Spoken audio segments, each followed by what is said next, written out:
Yes, guys. Welcome to Pure Coys TV. It's another defeat.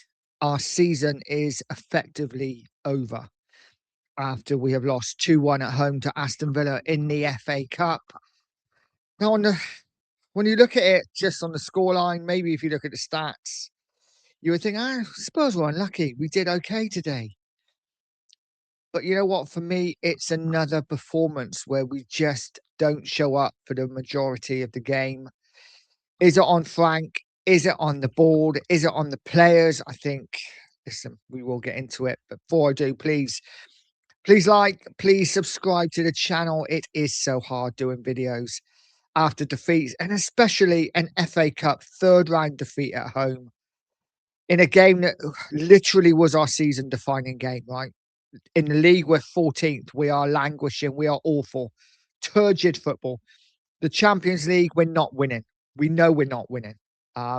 Anyone with half a brain would realise Spurs are not going far in the Champions League.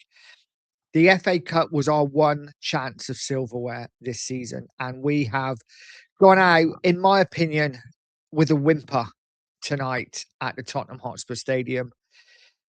First half, I thought we got absolutely schooled by Aston Villa. We got taught a lesson in how to play football. Now, don't get me wrong. Frank has a lot of injuries. We have a lot of players out. And for that, I am 100%. I feel for him because it's difficult. We have so many injuries. But I do think we have enough to at least, again, lay a glove, throw a couple of punches at Villa. And I just don't think we did in that first half. I don't think Villa got out of second gear in that first half. They were so comfortable. And the goals just summed it up. The first goal, Tottenham defensively from the front to the back were woeful. Villa just played through us. It was like a hot knife through butter. The ball played to Buendia, who, it was a great finish. He is a top player. He loves to score against Spurs as well, doesn't he? And Villa were one up. Again, like I say, shocking defending from the front to the back. We were way too open. The second goal just summed up Spurs. Tell giving the ball away.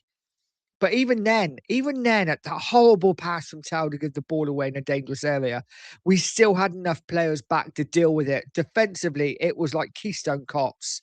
And when the ball fell to Rodgers around the penalty spot, his shot isn't even that hard. It's aimed towards the corner. And Pedro Porro, for me, sums up Pedro Porro. Just stick your body in the way of the ball. Do whatever you can to stop that ball going in. And what does he do? He turns his back. He turns his fucking back on the ball, and it trickles into the corner. Players who couldn't give a toss about this great club that we love. I'm sorry, I'm not having it. I'm not having it. I can take it when teams outplay us. That first goal was a lovely move from Villa. Terrible defender from Spurs, but great football. And Villa played great triangles throughout that first half. And like I say, they schooled us. But there is no excuse whatsoever for turning your back on the ball. And Pedro Porro should hang his head in shame. In fact, more than that, get him out of the club, sell him in the summer. Not good enough. I want players to play for Spurs like Polinia. Players, okay, they might give the ball away now and again, but they give 100%. When they go into a tackle, you know about it. And for me, Pedro Porro isn't that man. Awful, awful. And all he's done lately is bitch and moan and then moan at the fans. I'm not a fan. I'd like to see him sold in the summer. 2-0 down at half-time. Spurs looked well beaten. We come out second half and at least showed a little bit of passion, right? At least we showed something. Something. Got to quickly mention on the Richarlison injury, another injury. Looks like it's a hamstring. Good timing with Solanke coming back. The one bright spark from today, I think, was Solanke's return from injury. But Spurs woke up a little bit in the second half. And Mawani laying in Odebell, really good finish from Odebell. His one good thing that he did the whole game. And Xavi Simons started to make things happen. He had one good run in the first half. Second half was getting on the ball, was trying to make Spurs tick. And I thought Spurs were better second half, but only for about 10, 15 minutes. And then Villa kind of took control again, did what they do. You know, they wasted time. They had players injured. They went down. They broke the game up. And let's be honest, on another day, Porro clearing one off the line and another good half chances here and there. They could have added a few more, but Spurs, after the goal, didn't really create too much apart from a couple of long range shots from Xavi Simons. Guys, drop a comment in. Let me know how you're feeling. It is another defeat for Spurs. And more than that, it is an FA Cup defeat. We're out in the third round. We won't be playing in the FA Cup again this year. And that hurts me. You know, when that fourth round draw is made, whether that's made tomorrow, Monday, whenever, Tottenham will not be in it. And I'm really disappointed. Did I expect a lot more? No, not currently with this team. But like I say, I don't mind losing.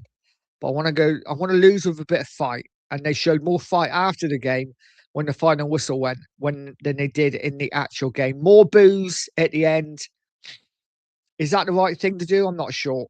I'm not sure. I don't think the Spurs were so bad that they deserve boos, but maybe on that first half performance alone, they maybe did deserve a few. Guys, I'm not sure. But what I do know is there's another defeat and we're out of the cup and our season is effectively over. What happens now for Frank, we will see over the next couple of days. Guys, please like, please share, please subscribe.